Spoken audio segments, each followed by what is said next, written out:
আপনি যদি ইসলামের যে প্রায় 1000 বছর বা তার চেয়েও বেশি সময় এই পৃথিবীতে ব্যাপকভাবেই সারা পৃথিবীকেই মৌলিকভাবে শাসন করেছে ইসলাম। এরপরে গত 500 বছর ধরে হয়তো পশ্চিমা বিশ্বের যে উত্থান, সেই সময়টা থেকে ইসলাম সারা পৃথিবী থেকে একেবারে যে শাসনের যে জায়গা, সেখান থেকে তারা 2 নম্বরে চলে গিয়েছে ইসলাম ধর্ম বা মুসলমানরা। যদি ইসলামের রসুল সাল্লাল্লাহু আলাইহি সাল্লামের যুগ থেকে নিয়ে 1000 বছরের পৃথিবী দেখেন, তো তখন প্রায় অর্ধেকটা পৃথিবী সরাসরি খিলাফার অধীনেই ছিল, এবং এই অর্ধেক পৃথিবীতে অন্য সকল ধর্মাবলম্বীরাই কিন্তু তারা সেখানে বসবাস করেছে, যার যার ধর্ম পালন করেছে। এবং আমি স্পেসিফিক যে কথাটা বলবো, যে সেই সময়টাতে 1000 বছর যে ইসলামের সোনালী যুগ যে সময়টা ছিল, সেই সময়টায় পৃথিবীতে যে বড় আরো দুটি ধর্ম রয়েছে, যেগুলোকে পূর্ববর্তী কোন আসমানি ধর্মের অনুসারী বলে আমরা বিশ্বাস করি, এবং আসলেও তাই, একটা ইহুদি ধর্ম, খ্রিস্টান ধর্ম। সেখানে আপনি যদি প্রায় 1000 বছরের ইহুদিদের ইতিহাস পড়েন, তাহলে সেই 1000 বছরই প্রায় ইহুদিরা খ্রিস্টানদের দ্বারা নিগৃহীত হয়েছে, বিভিন্ন জায়গায় নির্যাতনের শিকার হয়েছে। আর 1000 বছরই ইহুদিরা মুসলমানদের আশ্রয় প্রশ্রয় বিভিন্ন জায়গায় তারা নিরাপত্তা পেয়েছে। কাজী ইসলামের যে 1000 বছরের যে ইতিহাস, ঐতিহ্য, সেখানে অবশ্যই অন্য ধর্মাবলম্বীদের নিরাপত্তাহীন ভাবার কোনো সুযোগ নেই। কিন্তু আমি একটু বলছি যে আমাদের এই সাবকন্টিনেন্টালে এখানেও প্রায় 800 বছরের ইসলামী এবং মুসলিম শাসন ছিল। সেই সময়টাই 800 বছর ধরেই কিন্তু এখানে হিন্দুরা সংখ্যাগরিষ্ঠ ছিল, মুসলিমরা সংখ্যার দিক থেকে কম ছিল, কিন্তু তারা শাসক ছিল। 800 বছরও কিন্তু এই সংখ্যাগরিষ্ঠ হিন্দুরা কখনোই অনুভব করেনি যে তাদের মধ্যে সিকিউরিটির খুব অভাব রয়েছে। আমরা আবার আসবো আপনার কাছে। আমি শুধু প্রশ্নটা করে রাখি, আপনি যে সময়টার কথা আছে ইসলামিক শাসন এবং সেইটা 1000 বছরের শাসন, বা এই বর্তমানে পশ্চিমা উত্থানের সময়টাকে খ্রিস্টানদের শাসন, আপনি সে যেটা বলছেন সেটা এভাবে বলা যায় কিনা? যারা এই 1000 বছরের পৃথিবী শাসন করেছেন তাদেরকে আসলে ইসলামিক ভাবাদর্শে বা ইসলামিক মতে তারা পৃথিবী শাসন করেছেন কিনা? আমাদের উপমহাদেশে যারা মুসলমান, আপনি যাদেরকে মুসলমান শাসন বলছেন, সেটা মোগল হোক, পাঠান হোক, তারা আসলে সুদূর পরবর্তী ভাবেও আসলে ইসলামী শাসন ব্যবস্থা করেছেন কিনা, সেটি নিয়ে আমরা আসলে আপনার সাথে একটু প্রশ্ন করবো। নাকি আপনি আসলে শুধুমাত্র তাদেরকে ব্র্যান্ডেড করছেন, যেহেতু তাদের নাম দেখে, নাম পড়ে মুসলমান মনে হয়? আমি সেটা মূল জায়গাটা যেটা বলবো, সেখানে শাসন ব্যবস্থার ক্ষেত্রে, আইনের ক্ষেত্রে মূল ভিত্তিটা ছিল কোরআন সুন্নাহ। ব্যক্তিগতভাবে অনেকেই অনেক অন্যায়, আমার মনে হয় ভিত্তিটা ইসলাম থাকার কারণে এখানে অন্য ধর্মাবলম্বীরা কোনোভাবেই বিচার ব্যবস্থায় কোনোভাবে বৈষম্যের শিকার হওয়ার কোনো সুযোগ ছিল। জনাব মামুনুল হক, আমি একটু একান্তভাবে অনুরোধ করবো যে আপনি আইনের ব্যবস্থাটা কোরআন সুন্নাহ ছিল কিনা সেটিকে আবার একটু চেক করে বলবেন কিনা, অটোমানদের ক্ষেত্রে, মোগলদের ক্ষেত্রে, পাঠানদের ক্ষেত্রে। আমি একটু অধ্যাপক তাসনিম সিরাজ মাহবুবের কাছে একটু ফিরি। অধ্যাপক তাসনিম সিরাজ মাহবুব, আপনি বলছিলেন যে আসলে একটা নিরাপত্তাহীনতায় ভুগে, জনাব মামুনুল হক উদাহরণ দিলেন যে এটি আসলে ভুগে নেয়। আপনার বক্তব্য আমরা একটু শুনতে চাই। আমি বলবো? জি আপা। আচ্ছা, দেখেন, আপনি জানেন যে কোনো ক্ষেত্রেই জ্ঞান কিন্তু দুই ধরনের হয়, একটা হচ্ছে থিওরিটিক্যাল আর একটা হচ্ছে অ্যাপ্লাইড। তো আমি কিন্তু অ্যাপ্লাইড অংশটা নিয়ে কথা বলছি। আমরা সবাই জানি যে ইসলাম ধর্মের বয়স 1400 বছরের উপরে। ইসলাম তো ভালো কথা বলে। আমি একজন মুসলিম এবং আমি জানি যে ইসলাম সব ভালো কথাই বলে, এবং আমরা খুব ছোট ছোট কাজ করে আমরা আল্লাহকে সন্তুষ্ট করতে পারি। কিন্তু যা বলা হয়, বা 1400 বছর আগে হযরত মুহাম্মদ সাল্লাল্লাহু আলাইহি ওয়াসাল্লাম আমাদেরকে যে শিক্ষা দিয়ে গেছেন, সেই যুগের মুসলিম আর এই যুগের মুসলিম কি একই চারিত্রিক বৈশিষ্ট্য অধিকারী? আমি বর্তমানের কথা বলতে চাই, আমি অতীতের কথা বলতে চাই না। কেন বলতে চাই না? যে ইসলামী শাসন হলে তারা নিরাপত্তা বোধ করবে বা তারা করত না। আমি করতে যাব না, আমি বর্তমানের কথা বলবো। এই 2024 সালে একটা দেশে যার বয়স 53 বছর, সেই তার শুরুর দিকে অমুসলিমরা কি পরিস্থিতিতে ছিলেন, যেটা আমি বললাম যে ধর্মীয় সম্প্রীতি, আমি নিজে সেটা দেখে বড় হয়েছি। এখন ওনারা কেমন আছেন? এবং এখানে আমি একটু শেয়ার করতে চাই, আপনি যে ভিডিওটার কথা বললেন, এটার পরে আমাকে কৃতজ্ঞতা জানিয়ে যত মেসেজ করা হয়েছে, আমাকে যত কিছু করা হয়েছে, তার মধ্যে আমি দুটা ঘটনা বলবো। একটা হলো, আমার এক সহকর্মী, একটি কলেজের অধ্যাপক, উনি নন মুসলিম, উনি আমার বাসায় এসে আমাকে পায়ে ধরে সালাম করে গেছেন ওনার কৃতজ্ঞতাটা প্রকাশ করার জন্য। আর কিছু লোক যেমন আমার মালির ভাবি, সে আমাকে ফোন করেছে, তারা অমুসলিম, তারা বলছে যে ম্যাডাম আপনি যেভাবে কথা বললেন সবাই তো এরকম ভাবে না। আমি বললাম না, এই দেশের বেশিরভাগ মুসলমানই শান্তিপূর্ণ সহাবস্থান করতে চায়, কিন্তু তারা তো কথা বলে না। যারা ভোকাল আপনারা তাদের কথা শুনেন এবং আপনারা ভয় পেয়ে যান। আমরা আপনাদের সাথে শান্তিপূর্ণভাবে একই দেশে থাকতে চাই। তখন মেয়েটা আমাকে বলল যে ম্যাডাম সবাই যদি এরকম ভাবতো তাহলে আমরা এত ভয় পেতাম না। আমরা যে কি ভয়ে ভয়ে থাকি আপনাদেরকে বোঝাতে পারবো না। সো আমি একদম লেটেস্ট একটা ঘটনা বলি। কালী পুজোর দিন সরবর্দী উদ্যানে ভিতরে একটা কালী মন্দির আছে, সেখানে একটা অবভিয়াসলি সেখানে একটা পুজো হচ্ছিল এবং অনেক অনেক লোক এসেছিলেন এবং অনেকে তাদের মোটরসাইকেলগুলি গেইটের ভিতরে রেখেছিলেন। রাত 10টার দিকে এসে তথাকথিত একজন ছাত্র কয়েকজন মিলে গেইটে তালা মেরে দিলেন। তো তাদেরকে বলা হলো যে আপনারা গেইটে তালা মারছেন কেন? বললো রাত 10টা বেজে গেছি তাই আমরা তালা মারছি। আপনারা কে? আমরা প্রক্টোরিয়াল টিমের সাথে কাজ করি। তারা যে আটকেছে শুধু তো নন মুসলিমদেরকে আটকায়নি, এখানে আমাদের মুসলিম ছাত্রছাত্রীরাও ছিলেন এবং এর মধ্যে একটা মেয়ে ছিল, একটা পত্রিকার সাংবাদিক, ক্যাম্পাস সাংবাদিক। তার পোস্ট থেকেই আমরা এটা জানতে পারি। তারপরে তাদেরকে যখন চ্যালেঞ্জ করা হলো তখন তারা বলল যে আমরা ছাত্র এবং আমরা যেটা বলবো সেটাই আইন। আমি বিশ্বাস করি যে এটা কালী পুজো দেখে গেটটা তালা মেরেছে। কারণ আপনি চিন্তা করে দেখেন ঈদে মিলাদুন্নবীর সময় কি হয়েছে। যে কোনো ধর্মভীরু মুসলমানের মতো আমারও খুব প্রিয় ব্যক্তিত্ব হচ্ছেন হযরত মুহাম্মদ সাল্লাল্লাহু আলাইহি সাল্লাম। আমি মনে করি উনি একজন আদর্শ মানুষ ছিলেন। তো ওনার জন্মদিনটা আমরা পালন করব ক্যাম্পাসের ভিতর গরু জবাই করে? এটা কি ঠিক জায়গা? ক্যাম্পাসের ভিতরে আপনি গরু জবাই করবেন? আর একদিকে আপনি আপনাদের অনুষ্ঠান হলে, আপনাদের বলতে আমি মিন করছি এই ছাত্রদের, তারা তাদের গরু কেটেও, গরু কাটুক খাসি কাটুক সেটা ইস্যু না, তারা এখানে আনন্দ ফুর্তি করছে। আর যখন অমুসলিমরা তাদের একটা অত্যন্ত গুরুত্বপূর্ণ পুজো তো অনেকই আছে, সেই পুজো করতে এসেছে তারা মোটরসাইকেলগুলি এখানে রেখেছে, আপনারা গেট বন্ধ করে দিলেন। তার মানে কি যে অমুসলিম তার সাথে আপনি গায়ের জোর দেখিয়ে এটা করছেন। আপনি তো কোনো মুসলিমের সাথে এটা করতে যাবেন না। মুসলমান হয়েও আমি গিয়ে যদি বলতাম যে ক্যাম্পাসের মধ্যে এটা করো না, তাহলে আমার অবস্থা খারাপ হয়ে যেত। নিরাপত্তাহীনতার যে বোধটা, এই ধরনের ঘটনা থেকেই সেটার জন্ম হয়। আপা আপনাকে অনেক ধন্যবাদ। আপা একদম স্পেসিফিক উদাহরণ দিয়েছেন জনাব মামুনুল হক। আমরা গত 3 মাসে কিন্তু আরো কিছু ঘটনা খবর পেয়েছি যেখানে রাস্তায় চলাচলরত নারীরা আক্রান্ত হয়েছেন, পোশাক নিয়ে নারীদের কটূক্তি করা হয়েছে বা হচ্ছে। এসব ঘটনায় আপনাদের ক্ষেত্রে আপনাদের সমর্থন কি আছে? অনেক ক্ষেত্রে তৌহিদি জনতার কথা বলা হয়েছে। আমি একটু শেষ করি, আমরা একটু শেষ করি। তো অনেক ক্ষেত্রে তৌহিদি জনতার কথা বলা হচ্ছে। এই তৌহিদি জনতা আসলে কারা? তাদের আপনি চেনেন কিনা, জানেন কিনা জনাব মামুনুল হক?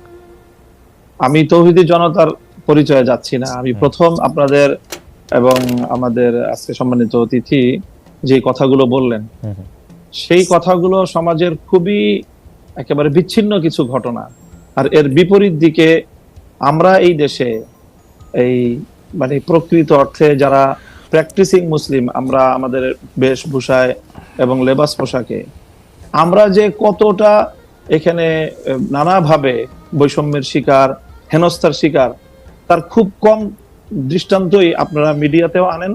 আর আপনাদের এই সাধারণ যেই যারা মহলে চলাফেরা করেন, আপনাদের খুব কম আমার মনে হয় এটা জানাশোনা আছে। এই যে কালী পূজার যে দৃষ্টান্ত উনি আনলেন, আমি যদি এর বিপরীতে দৃষ্টান্ত আনি যে বাংলাদেশের বুয়েটের মতো একটা শিক্ষা প্রতিষ্ঠানে, সেখানে সব ধরনের গান বাদ্য ইত্যাদির অনুষ্ঠানগুলো দেদারসে হচ্ছে, কখনোই সেখানে এটা নিয়ে কোনো সময় পারমিশনের ক্ষেত্রে কোনো বিধিনিষেধ হচ্ছে না। অথচ তারা একটা কোরআনের তাফসিরের আলোচনা করতে গিয়ে অনুমতি চেয়েছিলেন। রাসূল সাল্লাল্লাহু আলাইহি ওয়াসাল্লামের জীবনী আলোচনার মতো একটা সাধারণ মানের ধর্মীয় অনুষ্ঠান আয়োজন করা পারমিশন চেয়েও বুয়েটের কর্তৃপক্ষের কাছ থেকে সেই অনুমোদনটা পাননি। এটা সকল মিডিয়াতে এসেছে। ঢাকা বিশ্ববিদ্যালয়ের কথা যদি বলি, এই ঢাকা বিশ্ববিদ্যালয়ে আপনার কত কত বছর, কত যুগ পর্যন্ত ইসলামের নামে কোনো ছাত্র সংগঠনকে আপনারা একটা প্রোগ্রাম করতে দেয় নাই, অথচ সেখানে অন্য সব ধরনের ছাত্র সংগঠনগুলো তারা কার্যক্রম পরিচালনা করছে। কমিউনিজমের মতাদর্শের যারা তারা করতে পারবে, অন্যান্য তারা করতে পারবে, শুধু ইসলামী ছাত্র সংগঠনের নাম নেওয়া হলেই ঢাকা বিশ্ববিদ্যালয় তাদেরকে অচ্ছুত হিসেবে সাব্যস্ত করে রাখা হয়েছিল। এই বিষয়ে তো কোনোদিন ওনারা কথা বলেন। একটু জানতে চাইছি যে ইসলামের নাম নিয়ে কোনো প্রোগ্রাম ঢাকা বিশ্ববিদ্যালয় হয় না, কিন্তু অন্য কোনো ধর্মীয় আলোচনার বা কোনো এরকম কোনো প্রোগ্রাম কি হয়েছে? মানে আসলে তো ইসলাম নিয়ে অনেক ধরনের প্রোগ্রাম ঢাকা বিশ্ববিদ্যালয়ে হয়েছে, সেটা আমিও জানি, সেটা আমি জানি, ইসলামের নিয়ে অনেক কিছু হয়েছে। ব্যাপকভাবে দেখেন, প্রায় প্রতিটি হলেই খুব সুন্দরভাবে ব্যাপকভাবে সেখানে হিন্দু ধর্মাবলম্বী সংখ্যা কত সেটারও কোনো হিসাব করা হয় না, তাদেরকে নির্বিঘ্নে হলের মধ্যে জাঁকজমকপূর্ণভাবে তারা পূজার আয়োজন করছে। আমি জনাব মামুনুল হক ঢাকা বিশ্ববিদ্যালয়ের ব্যাপারটা একটু বলি। আমি একটু ঢাকা বিশ্ববিদ্যালয়ে তখন সেখানে অনুমোদন পাওয়া যায়। আমি ঢাকা বিশ্ববিদ্যালয়ের কথাটা একটু বলি। ঢাকা বিশ্ববিদ্যালয়ে আরবি, ইসলামের ইতিহাস ও সংস্কৃতি, ইসলামিক স্টাডিজ যেটা ইসলামী শিক্ষা সহ, ফার্সি সহ এবং আরো বেশ কিছু জায়গায় নিয়মিত এই ডিপার্টমেন্টগুলিতে নিয়মিত কোরআনের তাফসির, কোরআনের গল্প, কোরআনের থেকে বিভিন্ন উদাহরণ, হাদিসের বিভিন্ন রকম কথা, এগুলি নিয়ে নিয়মিত সেমিনারের আয়োজন করা হয়। নিয়মিত কিন্তু এগুলি করা হয় একাডেমিক কার্যক্রমের অংশ হিসেবে, এবং সেইটা শুধু একাডেমিক কার্যক্রমের অংশ হিসাবে না, মানে সেইটা যে সিনেট হল এর মধ্যেও অনেক সময় সেটা হয়ে আসছে, হবে, মানে সেটাতে কোনো, কিন্তু আপনি বলছেন যে এটা হয় না। আপনি ঢাকা বিশ্ববিদ্যালয়ের আমি ঢাকা বিশ্ববিদ্যালয়ের একজন অধ্যাপককে জানতে চাই, ঢাকা বিশ্ববিদ্যালয়ের অধ্যাপকরা একজন বলতে চাই ঠিক একই ভাবে যে কালী পূজার যে ঘটনা ম্যাডাম বললেন, সেটাও অবশ্যই ঘটনা সম্পর্কে তো আমরা বিস্তারিত জানি না, হয়তো কোনো ছাত্র বিচ্ছিন্ন হবে সেই ধরনের কিছু করে থাকতে পারে, সেটাকে হিন্দু ধর্মাবলম্বীদের বিরুদ্ধে একটা অভিযান বা একটা ভূমিকা হিসাবে চিহ্নিত করার কোনো মানে আমাদের কাছে তো প্রমাণ। আচ্ছা, আমরা একটু ম্যাডামের কাছে দেশে প্রকৃত অর্থে যারা দাড়ি টুপিওয়ালা মুসলমান হিসাবে ইসলাম ধর্মকে তারা সকল ক্ষেত্রে প্র্যাকটিস করতে চায়, বিশেষ করে রাজনৈতিক ক্ষেত্রে যারা আমরা ইসলামকে প্র্যাকটিস করতে চাই, আমরাই হলাম প্রকৃত অর্থে বাংলাদেশে আসলে সংখ্যালঘু, এবং আমরাই সবচেয়ে বেশি বৈষম্য এবং নানা ধরনের অত্যাচার এবং নিপীড়নের শিকার, এবং আমাদের এই নিপীড়নের বিরুদ্ধে কখনোই সমাজের এই যে সাধারণ শিক্ষা ব্যবস্থার যারা শিক্ষক মহোদয় আছেন বা অন্যান্য আপনাদেরও একটা সোচ্চার কখনো আমরা পাই। আচ্ছা, আমরা এটা অধ্যাপক মাহবুবকে জানতে চাইবো। আমি একটু আপনার কাছ থেকে এটা জানতে চাই যে ধরেন বাংলাদেশে আপনি যে ধরনের রাষ্ট্র ব্যবস্থা কায়েম করতে চাচ্ছেন, ধরেন যে খিলাফা, সেই খিলাফা আসলো, তাহলে কি আপনারা এই যে ধরেন কালী পূজার কথা বলা হলো সেগুলি বন্ধ করে দিবেন? যে না, রমনায় বা বন্ধ হবে কেন, সেগুলি করতে দিবেন, সেগুলি করতে দিবেন। প্রত্যেক ধর্মাবলম্বীর যার যার ধর্মীয় রীতি অনুযায়ী তার সে ধর্মীয় স্বাধীনতা ভোগ করবে, তার জানমালের নিরাপত্তার যে বিষয়গুলো আছে, ইসলামী রাষ্ট্র ব্যবস্থা, ইসলামী রাজনৈতিক যে বন্দোবস্ত, সেখানে অন্য ধর্মাবলম্বীদের ধর্ম পালনের শুধু স্বাধীনতা নয় বরং নিরাপত্তা নিশ্চিত করা হয়েছে, এবং সেই নিরাপত্তা অবশ্যই বাস্তবায়ন করা হবে। তাদেরকে কি জিজিয়া কর দিতে হবে? এখন আমি প্রথমেই কথা বলি যে আমরা মুসলিম কি অমুসলিম, যদি আমি মুসলিম হয়ে থাকি তাহলে আমাকে অবশ্যই কোরআনের প্রত্যেকটা আইনকে বিশ্বাস করতে হবে, মানতে হবে। আমরা আপনাদের কাছে পাল্টা প্রশ্ন করি খালেদ মহিউদ্দিন সাহেবকে এবং আজকে আমার অতিথিকে, যে আমরা এজ এ মুসলিম আমরা কোরআনের প্রত্যেকটা বিধানকে শ্রদ্ধা করি কিনা এবং প্রত্যেকটা বিধান আল্লাহর পক্ষ থেকে প্রদত্ত সেই হিসাবে আমি বিশ্বাস এবং মানি কিনা, সেটা বলেন আপনারা। আচ্ছা, আমি প্রশ্ন উত্তর দিচ্ছি, আপা নিশ্চয়ই আমার থেকে দিবেন, আপা উত্তর দিবেন। আমি শুধু প্রশ্নটা করি যে আমরা কি কোরআনের বিধানটার প্রতি শ্রদ্ধা করি কেবলমাত্র আমি মুসলমান সেইটা বড় হওয়ার জন্য, নাকি আপা আরেকটা কথা বিভিন্ন জায়গায় বলে থাকেন, আমার হারাম হালাল জ্ঞান, আমার ঘুষ সুদ জ্ঞান, আমার অন্যায় অত্যাচার জ্ঞান, আমার বিভিন্নভাবে বিভিন্ন মানুষের যেটাকে আমানতরে খেয়ানত করার জ্ঞান, সেইটাও আমরা মানি? আমি তো দেখি বাংলাদেশে বাংলাদেশ 90% মুসলমানের দেশ, আমি দেখি 90% মুসলমানের মধ্যে 90% ধর্মীয় সেই বিশ্বাসটাকে আপনি প্র্যাকটিস করার বিষয়। যদি আপনি ধর্মীয় যে বিশ্বাস সেটাকে যদি আপনি অ্যাকসেপ্ট করেন, দেন তখন আপনি মুমিন না। আমি দেখেন ভাই, ধর্ম নিয়ে তো মত পার্থক্য, মতবিরোধ এটা পৃথিবীর শুরু থেকেই ছিল, এটা থাকবে, এটি বন্ধ করার মতো কোনো লাইন নাই। আমেরিকার যারা সভ্য জাতি আছেন তারা হয়তোবা আহ, এই জিনিসটাকে বন্ধ এখনো পর্যন্ত করতে পারেনি। এই মতপার্থক্য, ধর্ম নিরপেক্ষতা, এটি পৃথিবীতে আমার মনে হয় না যে কোনো দিন হবে। মনে করেন আপনি মুসলিম, আপনি একজন হিন্দুকে দেখলে একটু নিন্দা করে কথা বলবেন, এটি স্বাভাবিক। এটি মানে স্বাভাবিক আমি বলতেছি যে জাস্ট এটি স্বাভাবিক হয়ে গেছে, কিন্তু এটি তো আসলে বলা উচিত না। আমি কথা বলতেছি যে এটি বলা উচিত না, কিন্তু দেখা যায় আমার ধর্মের বিরুদ্ধে যদি কোনো হিন্দু কথা বলে কিংবা কোনো বিধর্মী লোক কথা বলে, তখন কিন্তু আমারও এটি গায়ে লেগে যাবে। যাই হোক, এটি আসলে করা উচিত না, এটি বন্ধ করা উচিত। কাউকে ধর্মের জন্য ছোট করে কথা বলা, সেটি অবশ্যই করা উচিত না। এখন যেটি কথা হচ্ছে সেটি হচ্ছে, আপনি এই ভিডিওটি যেহেতু শেষ পর্যন্ত দেখছেন, এই টকশোতে আজকে মামুনুল হক আলোচনা করছেন এবং একজন বিশ্ববিদ্যালয়ের অধ্যাপক, এই যে মহিলা, উনি কথা বলছেন। তো দুইজনের কথাই কিন্তু লজিক আছে, লজিক ছাড়া কিন্তু যদি লজিক ছাড়া বলতে চান তাহলে দেখা যাবে যে মামুনুল হক তার যে মুসলিম ধর্ম আছে সেই ধর্মকে কোর্টে এনে তারপর কথা বলছেন। কিন্তু দেখা যায় এই মামুনুল হকরা যখন মন্দির পাহারা দিছিল হিন্দু ধর্মের, তখন কিন্তু একদল লোক এসে বলছিলেন যে এটি আসলে হুজুররা কেন মন্দির পাহারা দেবে, তারা তো মুসলিম, তাদের ঈমান থাকবে না, এরকম কিন্তু আলেমরা বলতেছেন। মানে কোনোভাবেই দেশটাকে শান্তিপূর্ণ, সুশৃঙ্খল থাকতে দিবে না।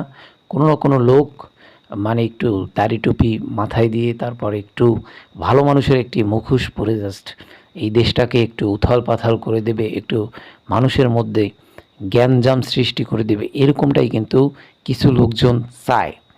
দেখেন বড় বড় আলেমরা দেখা যায় যে প্রত্যেকটি ধর্মকে মোটামুটি শ্রদ্ধা করে। এখন মনের কথা তো বলা যায় না।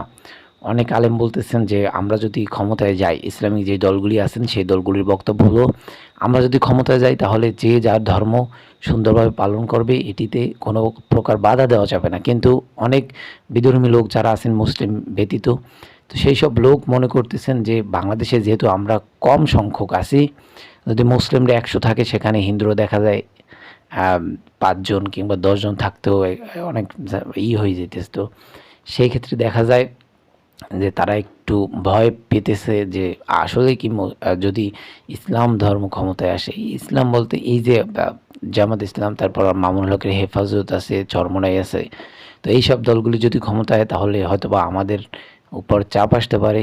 তো এই সব দলের নেতাকর্মীরা কিন্তু বলতেছেন যে আমরা যদি ক্ষমতায় আসি তাহলে যে যার ধর্ম সুন্দর করে পালন করবে সেটিতে কোনো প্রকার বাধা দেওয়া হবে না। তারপরও মনে করেন এই যে যারা একদম মৌলিক পর্যায়ে কথা বলেন, তো তারা কিন্তু বলতেছেন যে প্রত্যেকটি ধর্মকে সম্মান করা উচিত, যে যার ধর্ম। এখন এই সম্মানও যদি আপনি করতে চান, কিছু সংখ্যক আবার এই একই দলের কিছু হুজুর কিংবা আলেম যারা একটু নিচু পর্যায়ে আছে, মোটামুটি উপজেলা পর্যায়ে বা জেলা পর্যায়ে বা গ্রাম পর্যায়ে যেসব আছেন, জাস্ট ক্যামেরার সামনে বক্তব্য দিতেছেন যে মুসলিমরা যদি হিন্দু ধর্মের পুজোকে যদি পাহারা দিতে যায় তাহলে তাদের ঈমান থাকবে না, যেহেতু এখানে আল্লাহকে শিরিক করা হচ্ছে। সেই ক্ষেত্রে দেখা যায় অনেকে এটি মনে করতে পারে।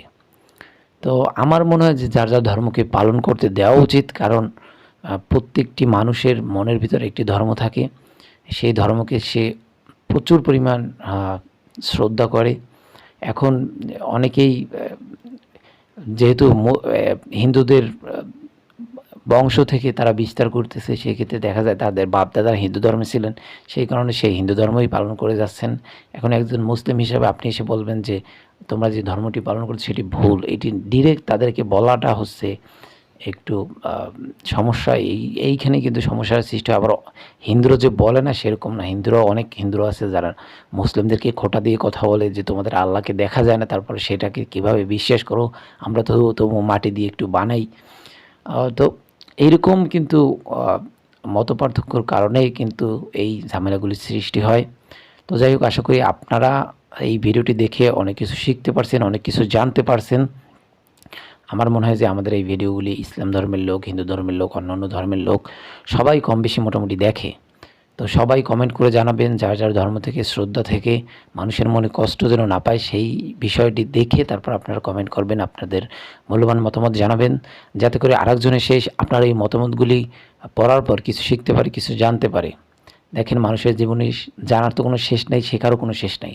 অনেক মুরব্বীরা আছে যারা এইটা জানে না, সেইটা জানে না, সেটা আমাদের মতো ইয়াং জেনারেশন যারা আছেন তাদের কাছে জিজ্ঞেস করে। তার মানে কি, তারা পুরো 60 বছরের জিন্দিগিতেও এই কথাগুলি জানতে পারে না, সেগুলো আমাদের কাছ থেকে শিখতে চায়। তো সেক্ষেত্রে দেখা যায় জানার কোনো শেষ নাই। তো যাই হোক, প্রিয় দর্শক, আপনাদের মূল্যবান মতামত অবশ্যই কমেন্ট বক্সে জানাবেন। আজকের মতো এখানেই শেষ করে দেব। আবার দেখা হবে নতুন কোনো ভিডিও নিয়ে। সেই পর্যন্ত ভালো থাকবেন, সুস্থ থাকবেন। আপনাদের যেটি এখন করণীয় সেটি হচ্ছে আমাদের এই চ্যানেলটিকে একটি সাবস্ক্রাইব করে দিবেন, যাতে করে পরবর্তী ভিডিও আপলোড করার সাথে সাথে আপনাদের কাছে একটি নোটিফিকেশন চলে যায়, আপনারা সবার আগে আমাদের এই ভিডিওটি দেখতে পারেন। আমাদের ভিডিও দেখে আপনারা কমেন্ট করতে পারেন, অনেক কিছু জানতে পারবেন, অনেক কিছু শিখতে পারবেন। তো যাই হোক, আজকের মতো এখানেই শেষ করলাম। আর দেখা হবে নতুন কোনো ভিডিও নিয়ে। সেই পর্যন্ত ভালো থাকবেন, সুস্থ থাকবেন। যারা এখনও চ্যানেলটিকে সাবস্ক্রাইব করেনি, একটি সাবস্ক্রাইব করে দেবেন, যাতে করে পরবর্তী ভিডিও আপলোড করার সাথে আপনার কাছে নোটিফিকেশন চলে যায়, আপনি সবার আগে আমাদের ভিডিও দেখতে পারেন। ভালো থাকবেন। আল্লাহ হাফেজ।